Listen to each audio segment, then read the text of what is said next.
तो math one यहाँ पे क्या हुआ इस लाइन में बताओ। वो कॉल इसमें प्रजी मैथ वन फंक्शन को इनपुट कराया कि मतलब अब हम मैथ वन फंक्शन जो है उसको यूज ऑब्जेक्ट करने जा रहे बनाने हैं। हाँ, कि जो मैथ वन क्लास है उसके अंदर के जो फंक्शन है उसको यूज करने जा रहे हैं। हाँ, तो क्या हो रहा है यहाँ पे, ऑब्जेक्ट बनाया जा रहा है, कॉल नहीं किया है। कॉल तो बाद में किया। You first you have to create the object of class math1. हाँ, ऑब्जेक्ट बनाया। So why we want to create object? Because we have to use the functions of the class math1. Math one. Okay. Then next line, ये line में क्या हुआ है? We have used the first function of the class math one. Call अभी call किया है Pradeep. We have called the function fact और उसकी वैल्यू कहाँ स्टोर की? ए में ए में ए में नहीं स्टोर की, फैक्टोरियल में, ए फैक्टोरियल वैल्यू में, तो भेजी है फैक्टोरियल में, फैक्टोरियल। जो वो फंक्शन फैक्टोरियल कैलकुलेट करके रिटर्न करेगा वो वैल्यू कहाँ स्टोर होगी? फैक्टोरियल में, फैक्टोरियल में। Anti factorial. हाँ, और ये दूसरा फंक्शन कॉल किया है sum. Okay, so ob dot sum a, so this will print, it will print the sum up to a. Okay, then we have printed the output, factorial is factorial, sum is sum, program ends. तो ये दोनों को कैसे use किया है function को, ये समझ में आ रहा है? पहले फंक्शन बना लिया, फिर ऑब्जेक्ट क्रिएट किया जिस क्लास में भी वो फंक्शन, अगर ये किसी दूसरे क्लास में होता तो उस क्लास का यहाँ पे ऑब्जेक्ट बनता। अच्छा प्रजी, जो वॉइड वाला होता है उसका क्या करना होता है? वॉइड मतलब वो कोई वैल्यू रिटर्न नहीं करेगा। मतलब कैसे? मतलब कि वो अगर मान लो यहाँ पे एक फंक्शन होता, हम इसको वॉइड से भी बना सकते हैं। फॉर एग्जाम्पल सम वाले फंक्शन को प्रजी वॉइड में मान लेते हैं, तो फिर नीचे क्या होगा? Okay, let's say here it is void. Okay, void. So you have two options. एक ऑप्शन है कि यहीं पे तुम सम को प्रिंट कर दो, यहाँ रिटर्न की जगह तुम क्या लिख दो, system dot out println sum is S. अच्छा, ओके, तो वो कोई वैल्यू रिटर्न नहीं करेगा पर वो सम की वैल्यू प्रिंट कर देगा यहाँ पे। अच्छा, ठीक है, आ रहा है समझ में? जी प्रजी, समझ रहा हूँ।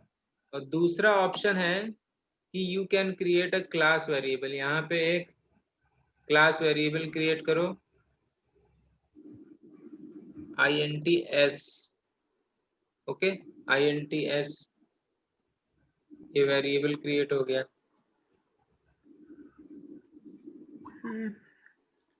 Okay, and here you have used this INTS is equal to 0। जी प्रजी, ये रिटर्न करने की जरूरत नहीं है। जी प्रजी, ठीक है, अब S की वैल्यू कैलकुलेट हो गई यहाँ पे। हाँ प्रजी। ठीक है, अब तुमने यहाँ पे पहले इसको कॉल कर लो, ये सम को तुमने कॉल कर लिया ob डॉट सम a। ठीक है, जी प्रजी। जब सम a को कॉल करोगे तो वो क्या क्या करेगा, यहाँ पे जाएगा और ये सम की वैल्यू S की वैल्यू कैलकुलेट कर लेगा। ओके प्रजी, आ रहा है समझ में? S की वैल्यू कैलकुलेट हो जाएगी। उसके बाद यहाँ पे नेक्स्ट लाइन में क्या करोगे, प्रिंट, मैं प्रिंट लिख रहा हूँ खाली, print okay, ob dot s। ठीक है, अच्छा, क्या प्रिंट कर देगा, ob dot s। ob dot s। अच्छा, समझ गया। जैसे उसमें पहले जो नंबर रहेगा उसको रिटर्न करता है, उसमें कोई एक वैल्यू देगा, फिर हमें चेक करना रहता है कि कौन सी वैल्यू दूसरे मतलब इसमें लेके फिर हमें प्रिंट करा रहता है। इससे हम डायरेक्टली प्रिंट करा सकते हैं। हाँ, क्योंकि ये क्लास वेरिएबल, ये इंस्टेंस वेरिएबल है s, so s is accessible to all the functions of this program। अच्छा, of जी, all the जब all हमें the वॉइड में functions। यूज करना होता है कुछ, अगर हम वॉइड में कुछ भी यूज कर रहे हैं तो उसमें पहले ऊपर ये डिक्लेयर करना होता है, ऐसे जैसे INTS किया है। नहीं, void डिपेंड करता है। अभी जैसे अगर तुम इसके फंक्शन के अंदर ही प्रिंट कराते तब तुमको डिक्लेयर करने की जरूरत नहीं है। अगर यहाँ पे ही प्रिंट करा देते s की वैल्यू फंक्शन के अंदर, तो फिर यहाँ पे डिक्लेयर करने की जरूरत नहीं है। ओके प्रजी। तो प्रजी फिर ये यू प्रोग्राम ट्राई में टू प्रिंट होगा। Understand the concept is that ये जो s है, अगर तुम इसी वेरिएबल को इसमें यूज कर रहे हो here in void sum, so it is means ये इसकी वैल्यू में भी यहाँ पे चेंज हो जाएगा, it will change the value of s here, okay, because it is a data member, so this data member is available for all the functions of this class.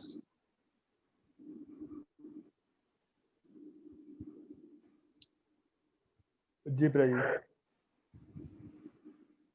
Right, so when you make जी change here, if you are making some change in s here, so this change will also reflect in this s.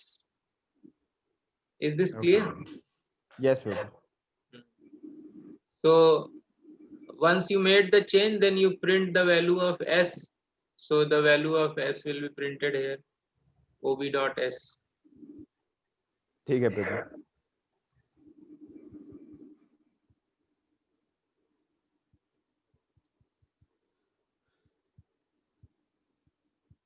So is this clear?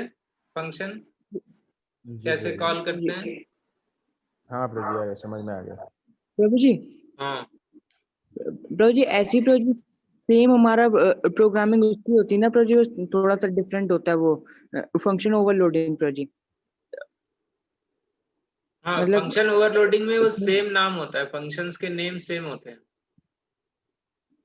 बाकी प्रभु जी मतलब same होता है ना प्रभु जी इसमें। Function overloading means they have the same name but different parameters. Okay, function Yes, overloading Criteria. means functions have the same name but they have different parameters. Yes प्रभु जी।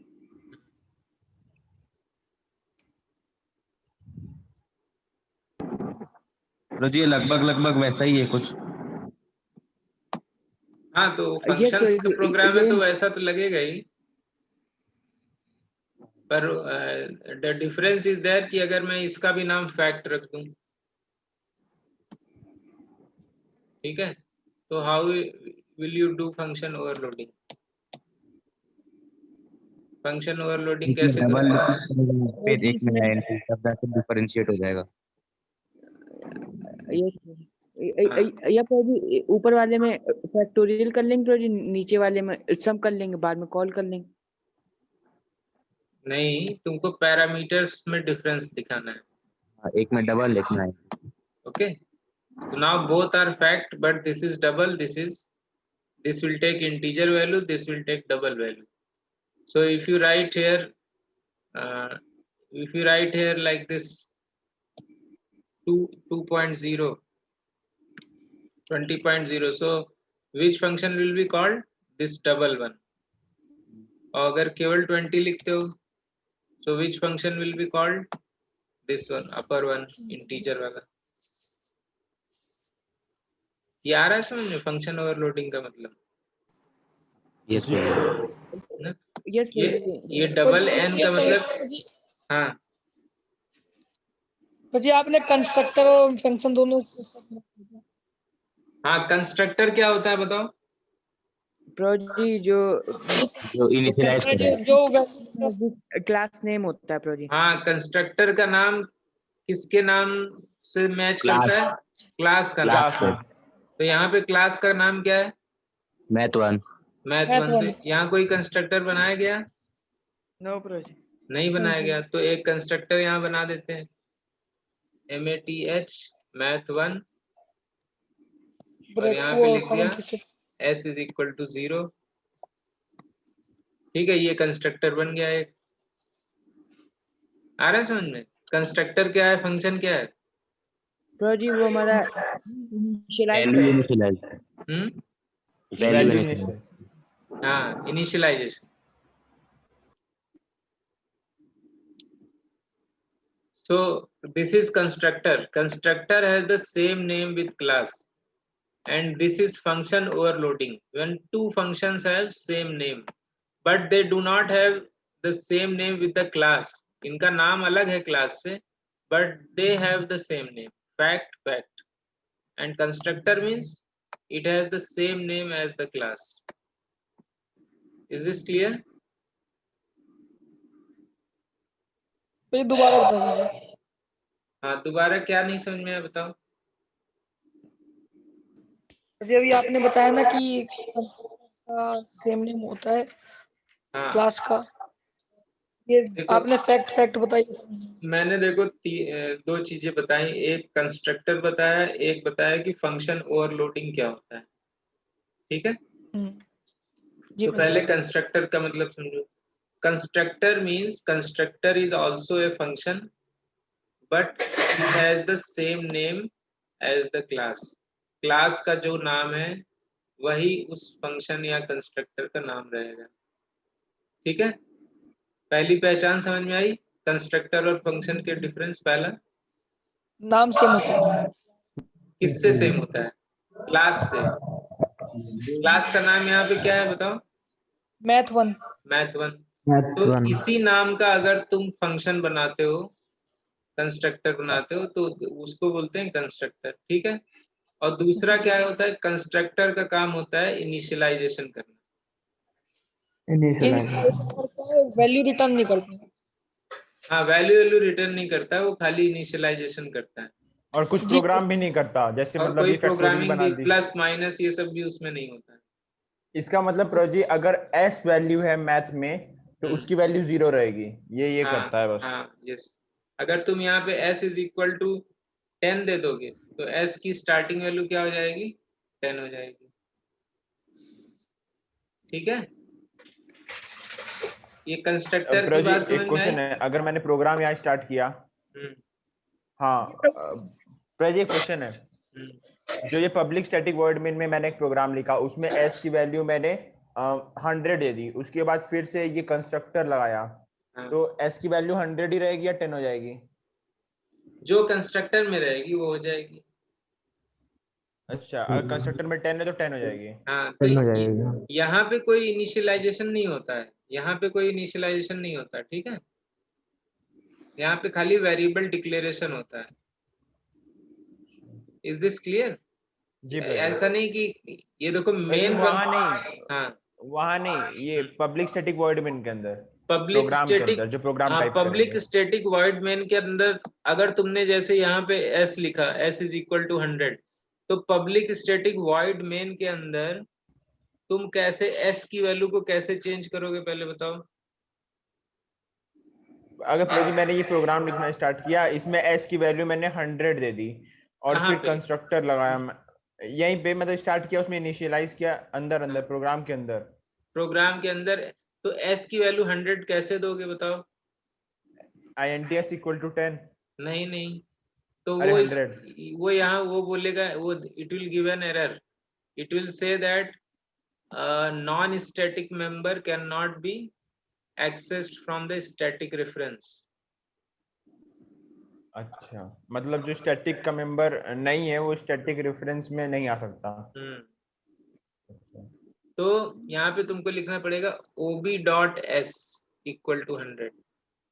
Okay, ठीक है, ob.s equal to 100, right.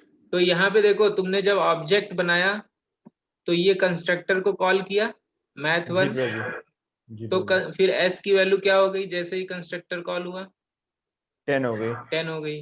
फिर अगली line में तुमने क्या कर दिया? ob.s इक्वल टू 100, तो अब 100 s की नई वैल्यू क्या हो गई? 100 हो गई। 100 हो गई।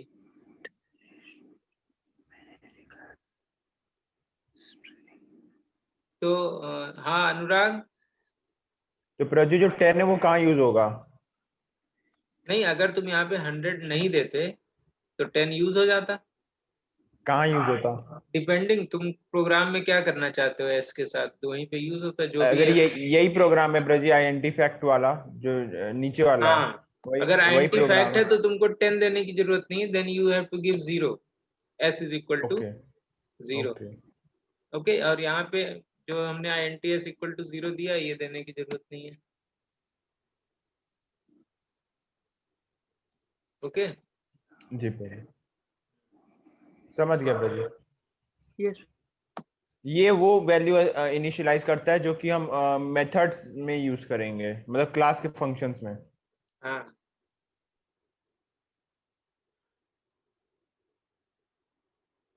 सर जी, ये अगर कंस्ट्रक्टर है तो क्या आपने इसमें वॉइड मेन वो sorry wide void fact fact क्यों नहीं लिखा है? कंस्ट्रक्टर में मैंने कहाँ जैसे पे सर जी, नहीं। हाँ सर जी जैसे लिखते हैं ना जैसे void display, void calculate, void हाँ, कंप्यूट। तो void का क्या मतलब होता है, int का क्या मतलब होता है, डबल का क्या मतलब होता है, void कब लगाया जाता है? वॉइड तो जी खाली होता है इसका मतलब। क्या खाली है, दिमाग खाली है? सर जी जब हमें सिर्फ इनपुट लेना होता है, कुछ डिस्प्ले नहीं करना होता शायद से। हाँ, जब हम कोई वैल्यू रिटर्न नहीं करते हैं, ठीक है। हेयर यू सी, जब हमने यहाँ पे लिखा है जब हमें रिटर्न, डायरेक्ट प्रिंट कराना होता है। नहीं उससे प्रिंट से मतलब नहीं है। जब तुम कोई वैल्यू रिटर्न कर रहे हो, रिटर्न का क्या मतलब, पहले रिटर्न का मतलब सबको समझ में आ रहा है कि नहीं? नहीं। नहीं आ रहा, ठीक। हाँ, सो नाउ यू सी, ये देखो यहाँ पे अब पहले जब प्रोग्राम चलेगा सबसे पहले कहाँ पे आएंगे हम, मेन में आएंगे, ठीक है। मेन में आए, स्कैनर का ऑब्जेक्ट बनाया IN, उसके बाद अगली लाइन पे आओ। अगली लाइन में क्या होगा बताओ, लाइन बाय लाइन चलते रहो। अगली इस लाइन में क्या होगा, नंबर डालेंगे वैल्यू एन की। इसमें स्क्रीन पे प्रिंट होगा enter the value of n, print clear N की है। वैल्यू डालेंगे। तो स्क्रीन पे इसमें ये मैसेज प्रिंट होगा, ठीक है। and फिर n की वैल्यू डालोगे, वो कहाँ पे स्टोर होगी, जी जो प्रभु। n की वैल्यू डाली जाएगी वो कहाँ पे स्टोर होगी? मैथ 1 के क्लास कंस्ट्रक्टर में। अरे क्लास में नहीं, इस थर्ड लाइन पे देखो ना, कहाँ पे स्टोर होगी? इंटीजर है अच्छा ये, हाँ, हाँ ए वाले INT ए A, वाले इंटीजर। यहाँ इंटीजर पे है। स्टोर हो जाएगी, ठीक है। फिर अगली लाइन में क्या हो रहा है, नेक्स्ट लाइन, और जी वो क्लास इसका कंस्ट्रक्टर में जाना है। ऑब्जेक्ट बन गया हाँ मैथ 1 का, ठीक है। और उसमें एक मेंबर है जिसका नाम है S, ओके। और इसकी वैल्यू हो गई 0, क्योंकि कंस्ट्रक्टर चल गया, कंस्ट्रक्टर में वैल्यू 0 दी है, तो S की वैल्यू 0 फिल होगी। ये बात समझ में आई यहाँ तक? यहाँ यस तक, हाँ ठीक है। सो नेक्स्ट, हाँ समझ अब इस लाइन में देखो क्या हो रहा है, INT factorial is equal to OB dot fact 20, ठीक है। तो ये INT फैक्टोरियल हमने क्यों लिखा है, ये पर जी पहले फैक्टर इंटीजर हमने उसका ऑब्जेक्ट बनाया है। ऑब्जेक्ट यहाँ कहाँ बनना है, पर जी ओबी डॉट है ना, OB तो सॉरी हमने पहले, हाँ कॉल किया है डिक्लेयर करके। किसको कॉल किया? पर जी जो फैक्ट इंटीजर वाले में हमने लिया था ना फैक्टोरियल के लिए, हाँ उसको कॉल किया है।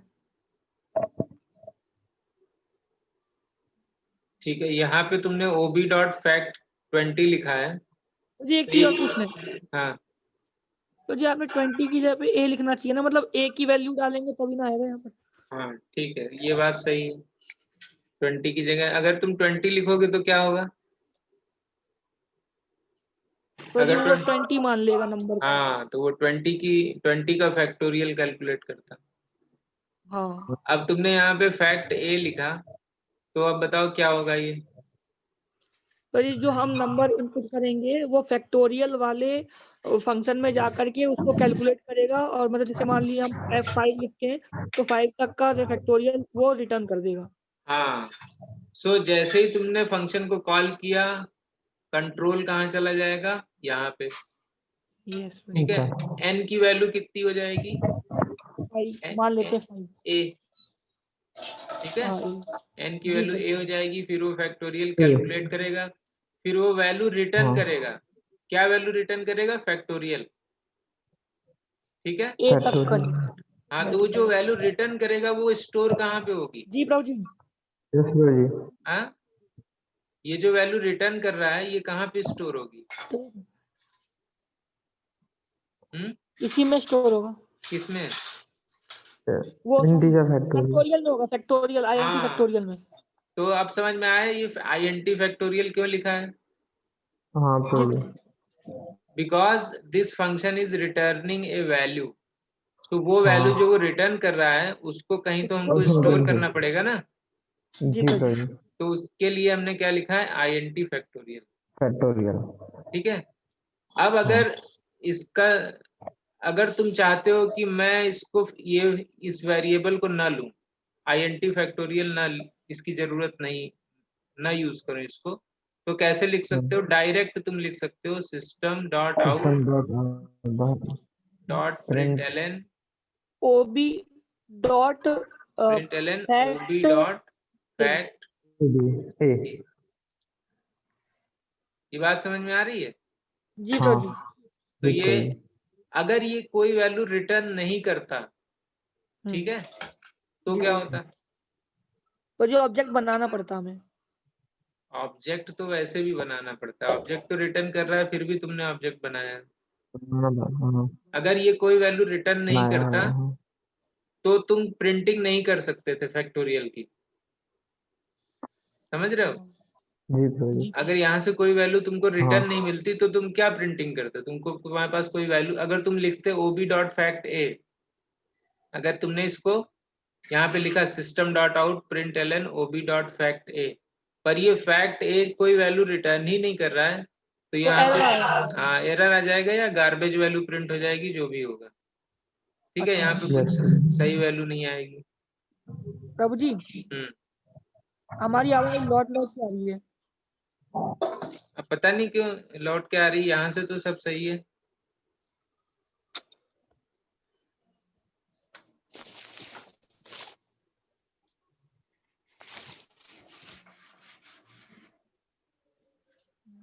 हरे कृष्ण प्रभु जी। कोई बात नहीं। हरे कृष्ण।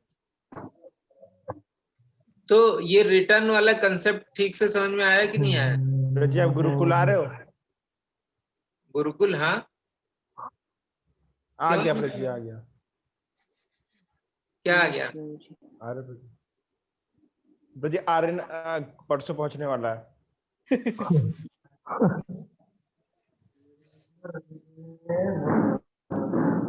ओके, सो ये रिटर्न का कंसेप्ट समझ में आया कि नहीं आया?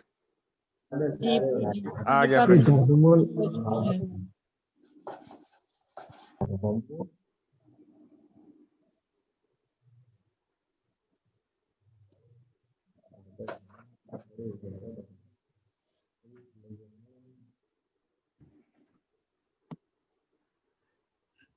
प्रभु जी जैसे पूर्णंश भाई आ गए। अब कुछ नहीं भाई। आ गया प्रभु जी, रिटर्न का तो समझ में आ गया, ये आ गया समझ में पूरा। प्रभु ये बोल देता है, बाद में हमसे कहता है कि नहीं आता है। प्रभु जी आप इससे क्वेश्चन पूछिए फिर 2-3, तो ये बताएगा, फिर आप देखिएगा। प्रभु जी झूठ बोल रहा है, ऐसा मैं कुछ नहीं करता, मैं कुछ नहीं हाँ। पूछता इससे। अब बाकी को ऐसे बच्चों से क्वेश्चन पूछ लीजिए आप प्रभु जी से। अभी प्रभु जी एक क्वेश्चन दे देंगे लगता है मुझे असाइनमेंट के लिए। अब देखो एक ओवरलोडिंग वाला दिखा दे, जिसको ओवरलोडिंग का डाउट था। ये तो कंस्ट्रक्टर का हो गया। अब ये ओवरलोडिंग का प्रोग्राम तो ध्यान आ रहा होगा सबको। ये देखो डबल वॉल्यूम डबल रेडियस, फिर double volume double radius double height. इसमें देखो ये 3 फंक्शन है। कितने फंक्शन है? 3 फंक्शन है, और इनका नाम क्या है? सेम नाम है। क्या नाम है इनका? प्रभु जी आपकी स्क्रीन नहीं आ रही। Okay,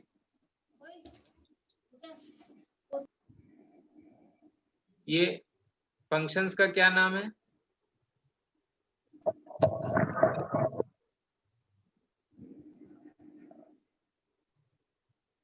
volume Screen is, volume. You see this, these are the 3 functions and all 3 have the same name, but what is difference in them? Their parameter. It has 1 parameter, it has 2 parameters, it has 3 parameters. Okay, जी Prabhu ji. so this is called function overloading. इसको बोलते हैं function overloading. अब अगर तुम call करोगे, if you call like this ob dot volume 2.0, 3.0, तो कौन सा इसमें से फंक्शन चलेगा बताओ, तीनों में से कौन सा चलेगा? दूसरा वाला सेकंड वाला प्रोजेक्ट। सेकंड वाला चलेगा, ठीक है, क्योंकि ये इसमें 2 पैरामीटर तुमने दिए हैं और 2 पैरामीटर इसमें, ठीक है। If you right b dot volume, अच्छा, मतलब वही सेम फंक्शन को ज्यादा पैरामीटर्स में ज्यादा एक्सपेंडली यूज करने के लिए हम ओवरलोडिंग का यूज करते हैं। नहीं, if you want to use the same name, right, if you want to use the same name, then you use function overloading।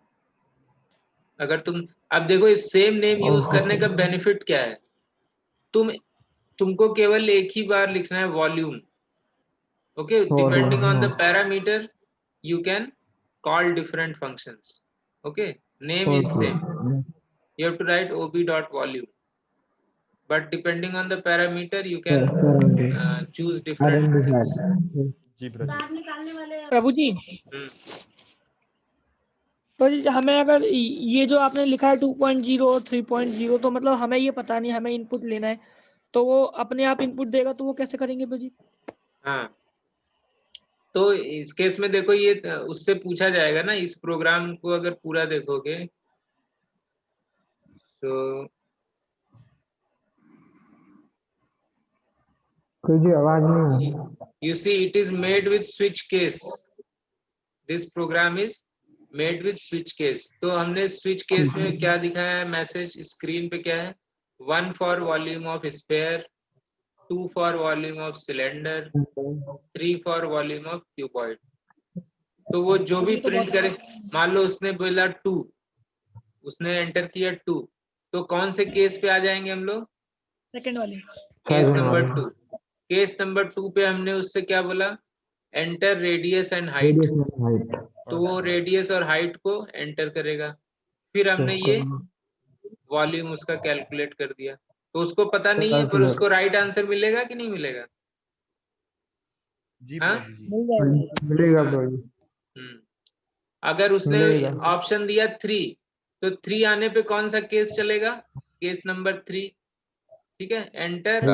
अब हमने उसको मैसेज में भी बता दिया उसको क्या एंट्री करनी है, length, breadth and height, enter length, breadth and height, so he will enter length, breadth and height, and then you can calculate, you can call this third function ob dot volume length, breadth, height, so third function will run because you have given 3 parameters, okay, so volume will be calculated। User को तो पता होगा ना, पर जैसे कि हम उसने 3 एंटर किया, तो मतलब वो वॉल्यूम ऑफ क्यूबॉइड निकालेगा, नहीं, वो लेंथ, ब्रेड्थ और हाइट पूछेगा।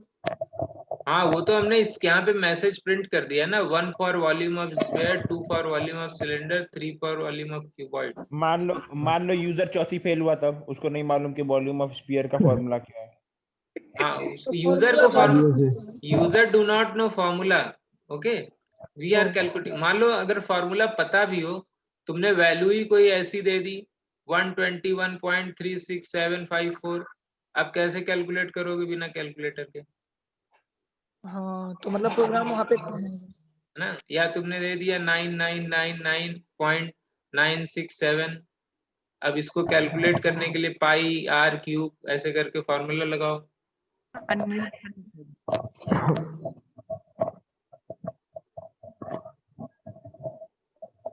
कॉस्टू project Aniruddh. So function overloading is clear or not? What is function overloading? Yes प्रो जी। अनुराग? क्लियर प्रो जी। यस अनुराग? यस प्रो जी। यस प्रो जी। Okay. So function overloading means functions have the same name but their parameters are different, okay? So what you do, your homework is